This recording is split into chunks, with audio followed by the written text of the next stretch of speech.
The multi-award-winning Niall Boylan Show. Classic hits. All right, speaking of Tommy Robinson, sorry, we lost him there before the break. For some reason, the line wasn't the best, but hopefully we got it sorted out now, Tommy. So, getting back to your childhood. So you kind of grew up in Luton. Everybody around you was either directly related to or second-generation immigrant, as you say. Yep. And you kind of ended up getting into, I suppose, some sort of confrontation on a regular basis. Well, yeah, I left school with good grades, and Luton's a tough town. Luton's a rough town, and you said about me fighting. You had to fight growing up in Luton. You had to, and it's a tough town. And were you in a gang at the time? Would you have been in a gang yourself, or were you just solo? No, I did join the football movement, the football hooligan scene as a youngster. But that was after. Yeah, I did. I qualified as an aircraft engineer when I left school. So I've always worked hard. I've always been driven. I was 25, but when I started the English Defence League, I was 25 years old.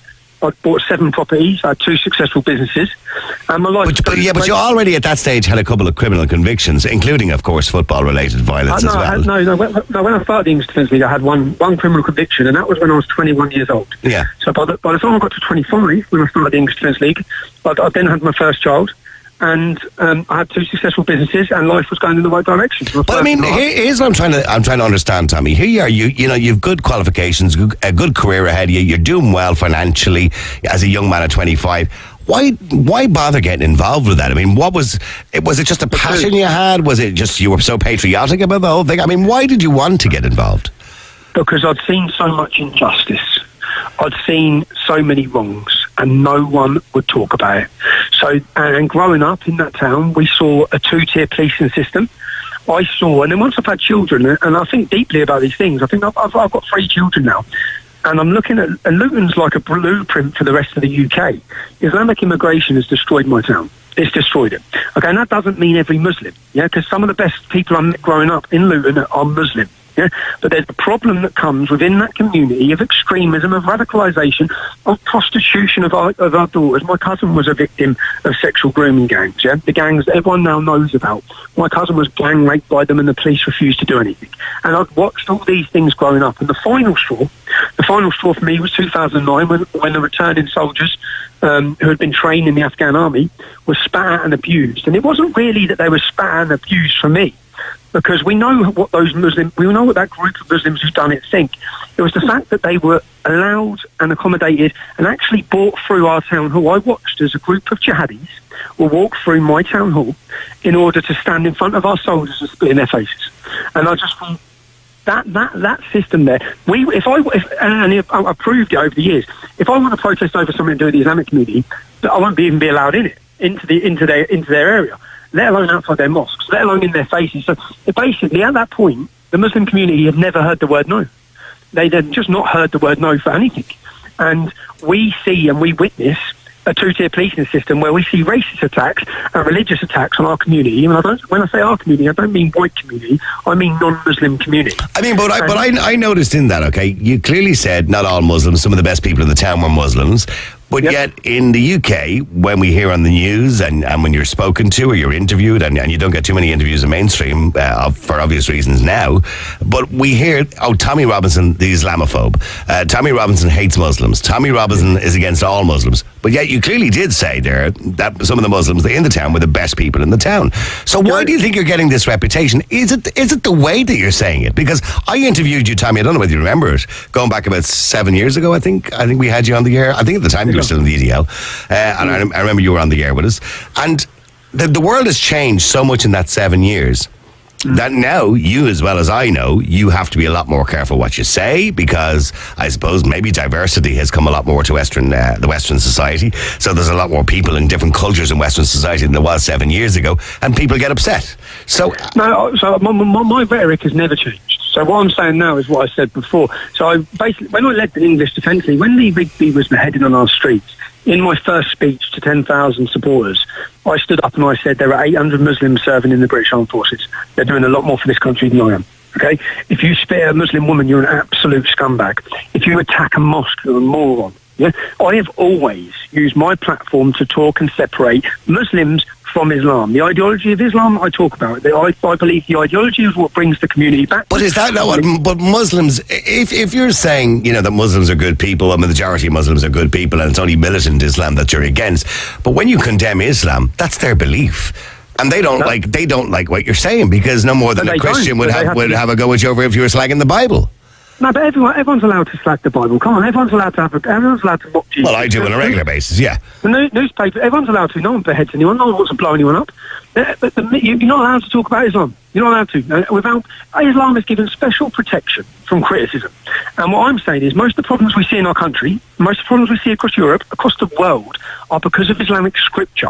Because of the teachings. But everybody there's nobody out there, well, very few people out there condoning the behaviour of militant Islam and militant Muslims and terrorists and people who do things in the name, in their interpretation of the Quran. Nobody is condoning that behaviour. I don't think anybody is. It's one thing not condoning it, it's another thing stopping it. I want to stop it.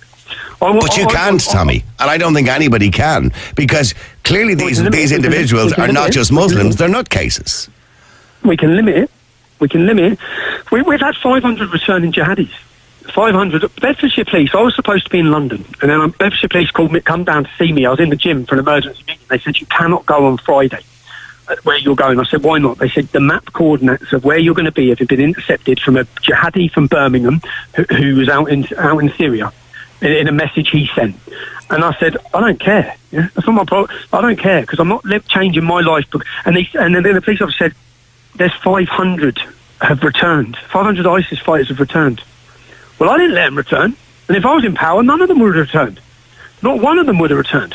You've let them return. It took 4 times as many Muslims have joined ISIS than have ever joined the British Army. We have 22,000 Muslims on the terror watch list in the UK. That's a small army. And when you look at the demographical change of the UK, and I can see the problems arising in Ireland, and it will be like a click of the fingers. I was born in 1982. We had 1 mosque. Luton now has 35. This is the future, okay? Unless these problems are addressed. If you love your culture, if you love your country... Okay, well, do you believe that Christians and Muslims, in general, can live side by side? They haven't done so in 1400 years without war. So you don't believe that's possible? I don't believe. We've 90,000 Muslims in Ireland currently at the moment, and the figure is rising quite quickly. But that'll double. That'll double in 10 years, and then it'll double again. Okay, and probably will. But we've had no terrorist attacks. I don't see. Look, there are isolated incidents, yes, but there are isolated incidents with Irish people too. So it would be unfair of me to isolate single incidents and say that's down to Muslims, but it's down to certain people. It's just down to figures. What percentage of Ireland is Muslim? What's the population of Ireland? 4.7 million. 4.7 million. You got 90,000. Yeah. Mm-hmm. Well, Britain's got 5%. When you're at 5%, France is at 10%. That's why they have more terrorism. It's just numbers. It's just numbers. So in small numbers, it's just a numbers game. And my point is, the safety of the people of your country, the safety of the people of my country is the number one. It should be our number one concern. What do you say to people who say, well, it's easy to say that you're a patriot, but they call you a racist? What do you say to people who call you racist? I despise racism. Absolutely despise it. I mean, do you condemn, for example, I mean, I know that's completely off the topic in some sense, but of course the big story in the UK today is Danny Baker and the picture he put up of Meghan Markle. Do you condemn that? Yeah. That's disgusting. Mate, if anyone follows my history, since the day I started, the English Defence League was started by whites and blacks. my best friends who were with me the whole way through it have been black. In fact, every single demonstration that we had with the English Defence League, we had a non-white person on stage talking. But the media never report this. And this labelling that we're racist is just to try and stop the debate. Why do they want to stop the debate? Because they can't win the debate. Well, they have stopped the debate because you were banned. Well, they've taken your advertising from YouTube. You're banned from Snapchat. You're banned from Twitter. Even your campaign now, because we know you're running as an MEP, has been banned from Twitter. You've been banned from Facebook. The mere mention of you will get somebody else suspended from Facebook. I mean, how does Tommy Robinson... What do you think of that? I've never been arrested or tried or convicted, not even arrested, on any hate crime, on any religious crime, on any racial crime. I've never broke any law. But they say you're violating their codes of conduct, is what they say. It's lies, isn't it? It's lies, because they never tell you what code of conduct I'm violating. So I'm kind of with you on that because I have there's a few people on Twitter at the moment who have a go at me on a regular basis, and it's all lies and defamation and libelous and all sorts of carry on, and I can't get them banned from Twitter. We have laws. We have laws in this country that prevent inciting hatred. Yeah? As I said, we have strict laws. If I broke any of those laws, I'd be arrested. I haven't broken them. Well, maybe they're afraid. Well, when I say afraid to arrest you, I mean, look what happened the last time you ended up in jail. I mean, the streets, obviously a lot of people gathered on the streets demanding your freedom. I mean, what was it like when you went to jail? It wasn't good. And do you know what it was? They've realised I had 1.2. I had the most engaged social media page in Britain, okay? I had an engagement that politicians could only dream of. And people listened. I had, in a 4-week period, 59 million people watched my videos just on Facebook. 172 million people read my tweets. We were reaching the public, and they are trying to take back power. And I think with this election campaign, if I had social media now, I'm now fighting an election campaign where all the other candidates are allowed social media. They're all allowed to reach and paid advertisement to reach the people in those towns and cities. It's an unfair playing field now. We're supposed to be a democracy. Okay? And how, by the way, have you any idea how you're polling for the 23rd? I'm going to win. I don't care how I'm polling. I'm going to win. I will be an MEP on the 23rd. Basically, which is what they're trying to prevent. And this country and people in this country, the elite, the establishment, have abused and betrayed the people of our communities. And this country is primed and ready for a political revolution. They are ready. But are they really ready? Look what's happening with Brexit. We thought they were ready for a revolution, if that's what you're going to call it, because the referendum was somewhat of a revolution where people stood up and said, OK, we don't want the free movement of people anymore. Let's vote against this. Let's leave Europe. But you look at the mess that Britain is in at the moment. So we're now waiting till October. It's been put forward, extended, put forward. Nobody can agree. It's a mess. Yeah, it's a mess because they don't want to leave. The people at the top don't want to leave. The people have chose to leave, and I believe they will betray it. And if they betray it, it will be the end of democracy in this country. That's what they will be telling the public. Now, that's dangerous. It's a dangerous ground. Well, I think that's what Theresa May was suggesting, that she wanted to uphold democracy, but unfortunately she came across so many objections. In some sense, although I didn't agree with everything she did, I kind of felt sorry for her because she just needed to leave, instantly leave. And it was like Groundhog Day for that poor woman, for God's sake, for the last 4 months. She's a Remainer. Absolutely, I know that, yeah. So they're probably going to end up with a Prime Minister next who is a Brexiteer. And will that help, or will there end up being a second referendum? But then there shouldn't be a second referendum. There should not be a second. They just need to leave on no deal. There's no issue. And the difference is the people in this country, when we voted, they keep going on about the economy. And they told us house prices would reduce by 30%. They told us before the election. They told us there'd be no medicine on the shelves, food shortages. They lied and they told us all of this. And do you know what? We still chose to leave. We didn't vote on money based on our finance. We voted for our identity. But Tommy, it wasn't exactly a landslide. I mean, it just about scraped through. You know what I mean? It just scraped through. But more people didn't vote. More people didn't vote than voted for Brexit. Now that's the point. That's why I'm standing in this campaign, because 22 million people didn't vote at the last general election.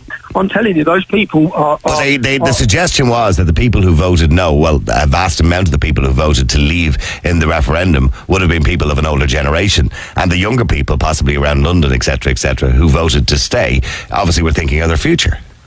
No, it's not, because there's just an education system. The recent education system, which is 90% of professors are left-wing, or left-leaning.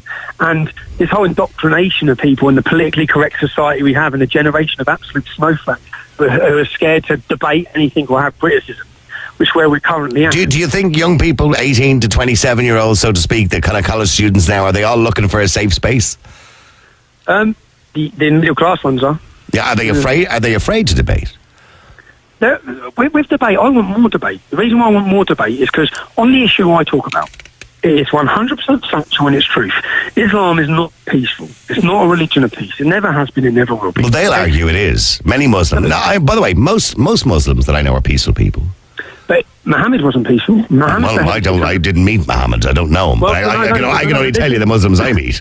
Okay, Muhammad, say for example Jesus done this. Muhammad beheaded 600 people. This is not Tommy Robinson's opinion. This is their scripture. But Tommy, you're looking at something that happened. Yeah, but you're looking at something a long, long time ago. I mean, if you look back to the Bible, or if you look back to the history of the world, and look back 2,000 years ago when Jesus was supposed to be around, I mean, times were just... But hang on, times were just... But he may not have, but the Romans certainly did.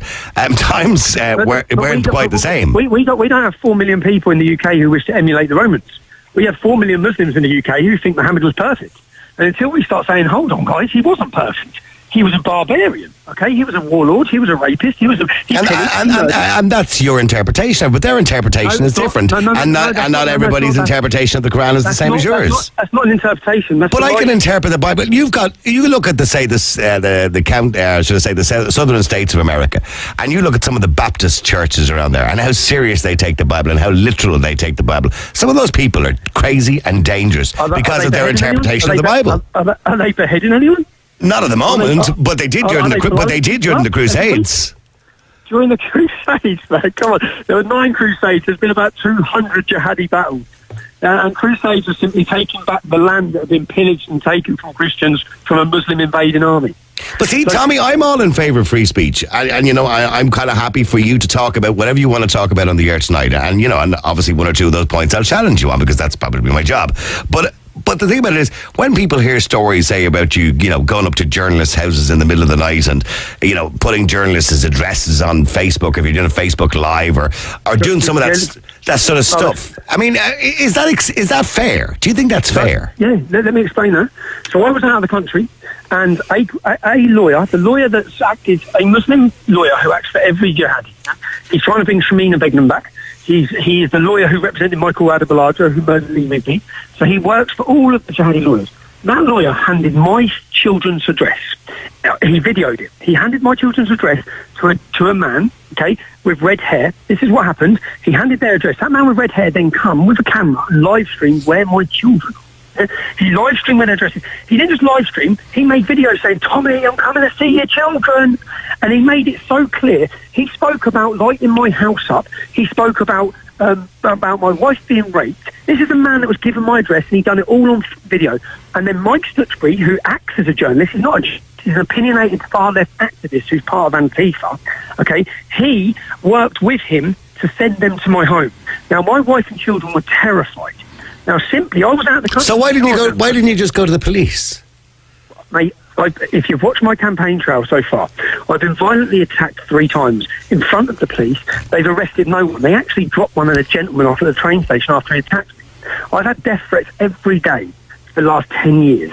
Not one person. But does that concern you, Tommy? When I mean, and I'll come back to the journalists a second, and you stand outside their houses. But does it? Because after the police went, you went back to the house again. But does it concern you that, you know, you do have 3 children, you have a lovely wife, you have lovely children, that your campaign and, you know, and what you stand for them, you know, it obviously puts them in danger too? Because, look, your life is in danger, you know that, but you're willing to take that on the chin because that's what you do, and you're happy to do that. But are you happy that their lives also are at risk too because of what you do? Is that something that sits well with you? Of course I'm not, but I also look at history. I look at what our forefathers went through. I look at, actually, my mum's granddad's brother, Charles Darcy, was shot dead in the Easter Uprising. 1916, he was 15 years old. Died. Yeah? It's in my DNA, bro. It's in my DNA. If something's wrong, I don't care if people threaten me and they want to kill me. I will fight.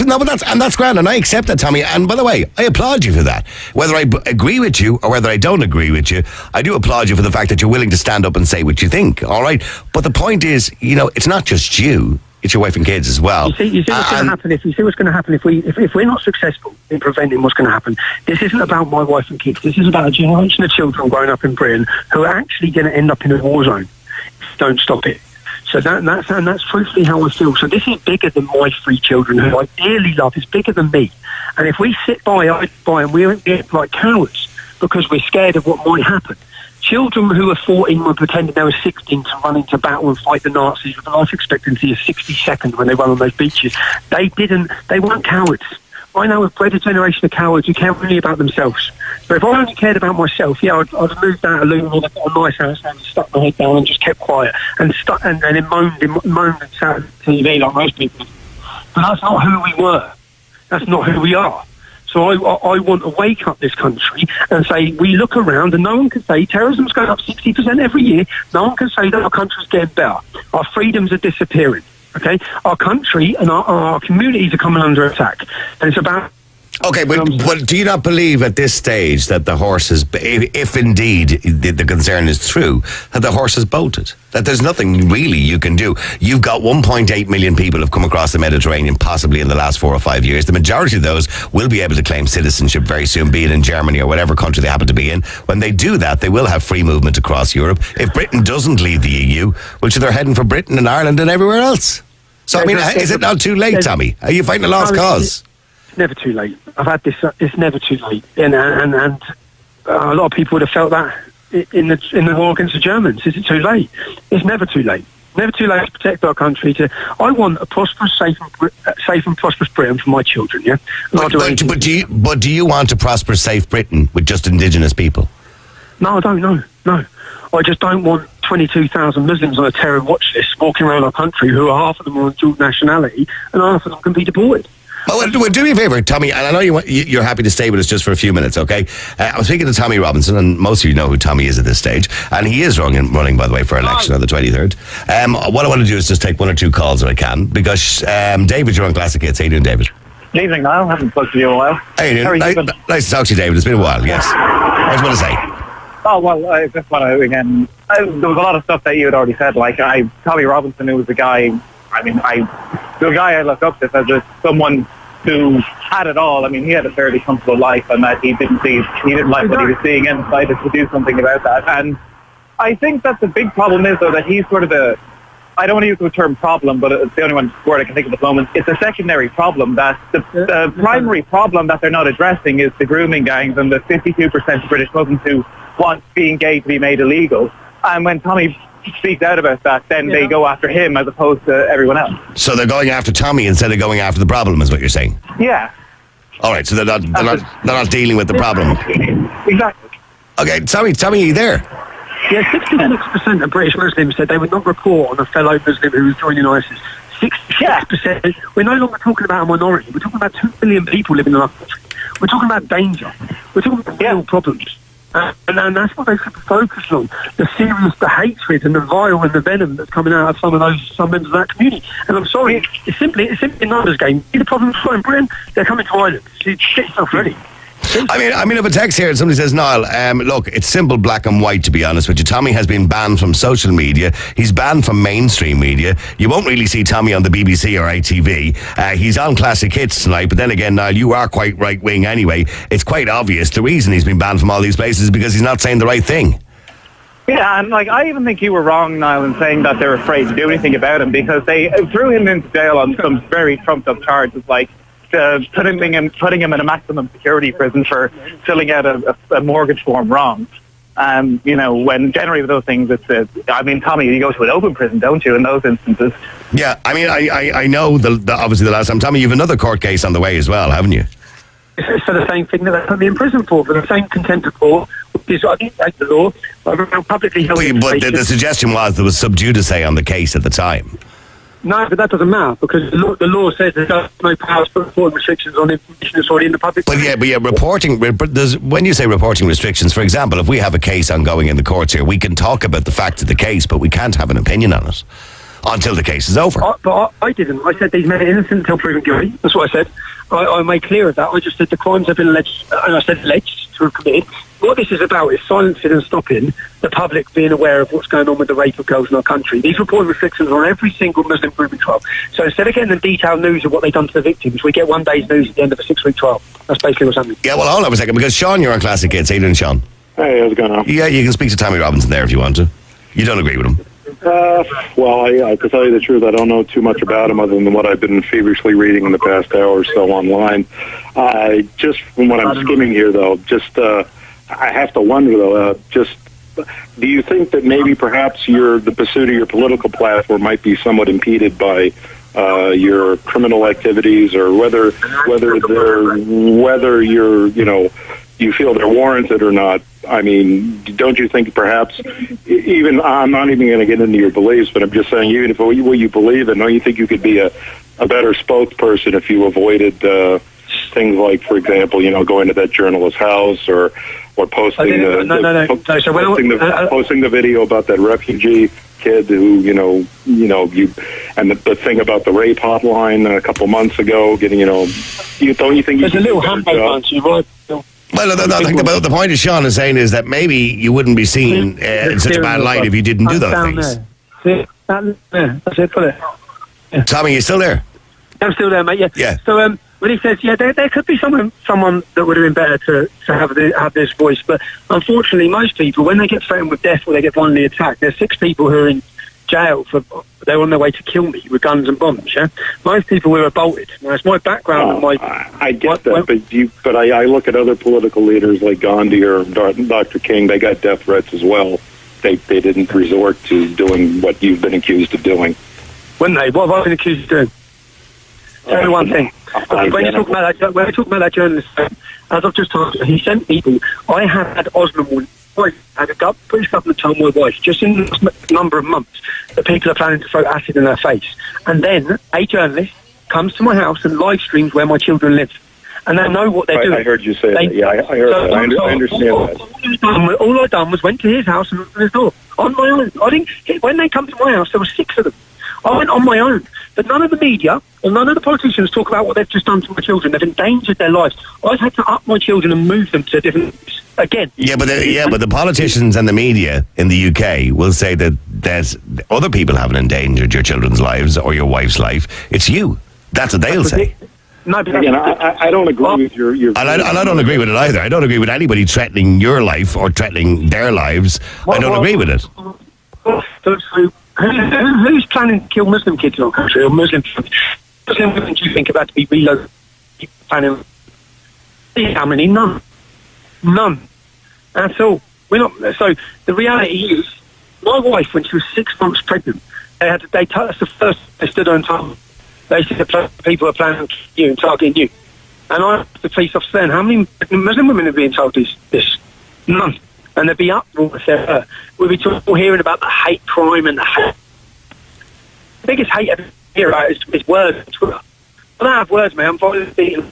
Do you think if you were just speaking against grooming gangs and against terrorism and jihadi watch lists, do you think you still would have been banned from Facebook and these other platforms? Of course. Regardless of your other activities, really? I was banned from Facebook the day after I released my documentary Panorama. My documentary... I watched the documentary.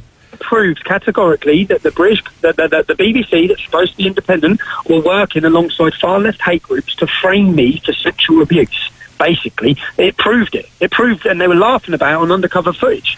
It proved it. I embarrassed them and showed the whole country that they are fake news. And that they were for the government. I mean, in fairness, Sean, I don't know whether you've watched the documentary that Tommy put out, Panorama. It does clearly show that the producer of Panorama was clearly trying to set him up. Yeah, but Facebook is an international platform. I could find many people, dozens of media figures online espousing views, probably even more extreme than Tommy's, that are still on Facebook. But Facebook, I believe, is quite selective about who they remove. I mean, I mentioned there 2 years ago when the Black Lives Matter group attacked 6 and killed 6 police officers in the United States. I put up, how desperate and how awful that was and disgusting. What a disgusting act of terrorism, essentially, is what I was saying. And I put hashtag All Lives Matter. I was banned for Facebook for a week just for putting up hashtag All Lives Matter. You're still posting there every day now. Sorry? You still have a Facebook page. You still have a talk show. I do, but I'm quite conscious when I'm posting, because obviously we have a very popular page and a very popular Twitter account. I'm quite conscious when I'm posting stuff that I don't want to lose the account. I have to be. Right. Well, again, what I'm trying to get at, I really don't believe it's just the views. I think it's the association with hooliganism and criminal elements. But if I'm listening to Tommy tonight, I've heard nothing that incites hatred. He clearly said, before he was, and wasn't prompted to say it, that some of the best people in his town in Luton were Muslims. So that doesn't sound to me like somebody who's an Islamophobe. People don't want the government don't want the public to realise the truth of what's happening and what's going to happen and the problems that's going to be caused. If people in this country realised what's going to happen in the future, we'd have a revolution tomorrow. So if you were, let's just say you were made absolute monarch of the UK tomorrow, what would you do day one? For day one, I'd stop Saudi Arabia. I'd stop Saudi Arabia and Iran and Qatar, any of their money coming into our country. I'd stop them funding schools and mosques tomorrow. I'd stop Oh, sorry. Go ahead. Yeah, I'd stop the building of mosques. I'd stop Islamic immigration. Really? Any mosques? You would stop. Well, hang on. You'd stop Islamic immigration by your own words. Tommy, most Muslims are good people. So why if there's people who are coming for genuine reasons, genuine refugees, genuine asylum seekers, I'm not talking about people who are economic migrants, why would you stop them? No, not as an MEP. It's not talking about being an MEP. No, I'm talking about... we had 5 refugees who have committed terrorism and murder. No one knew which ones were good and which ones were bad. As I've just said, until we get hold of the world situation of jihad, I'd temporarily halt everything. As I said, most of our mosques are funded by Saudi Arabia, most of them. Every time we see an undercover footage on a mosque, we see hatred and anti-democratic views, anti-Semitic views being promoted. They need to be regulated. So the building of a mosque in itself is a problem then? The building of a mosque in itself, what? Is a problem. You believe is a problem in itself?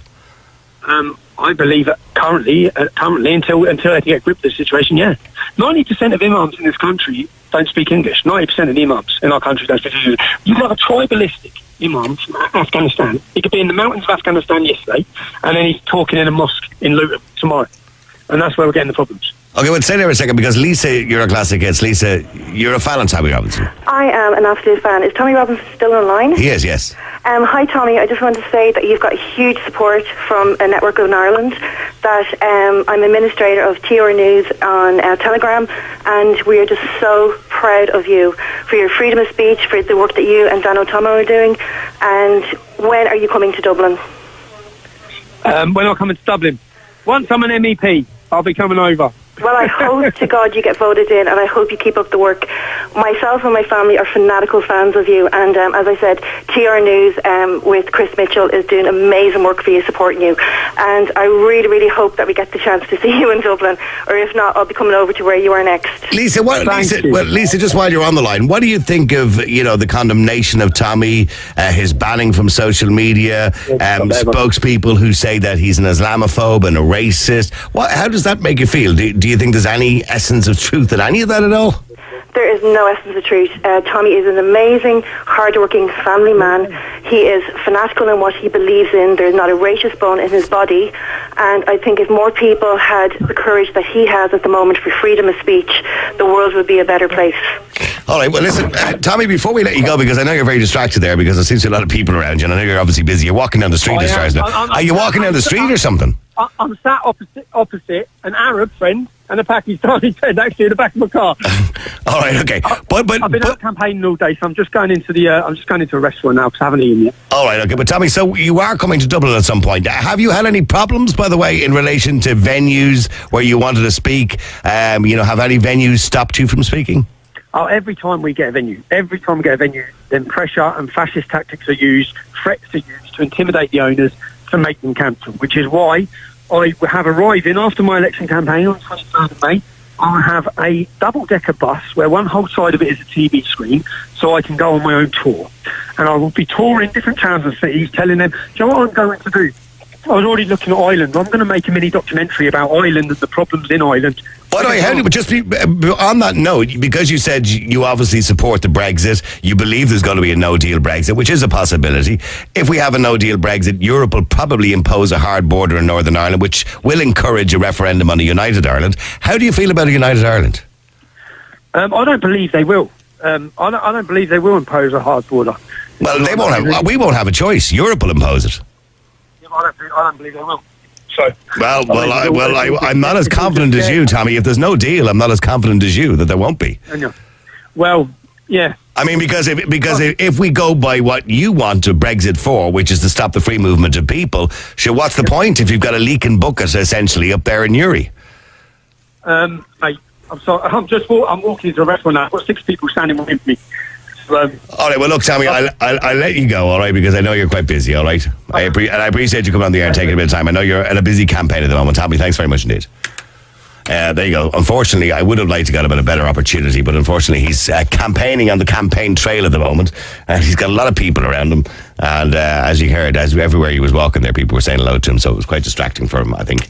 But we will try and get him again, maybe under better circumstances. Loads of people texting in. Some people, Niall, I thank you very much for having him on the air and giving him his opportunity to speak. Very rarely the media do. I don't believe he said anything wrong tonight. Well, no, I don't believe he said. I mean, you could disagree with a lot of what he said, but I don't believe he said anything racist or anything. He didn't incite any hatred.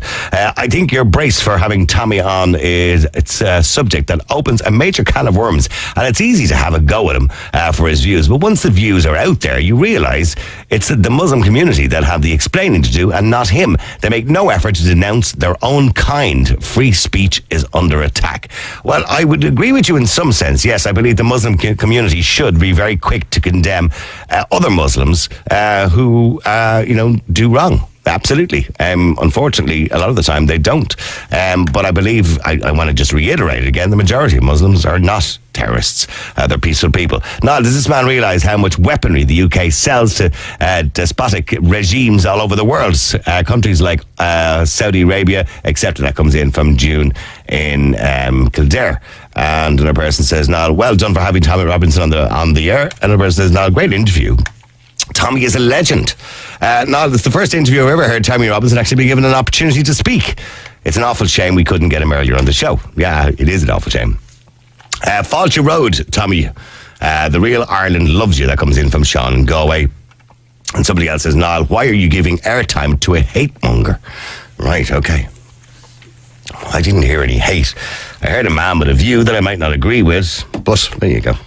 All right, now I want to move on.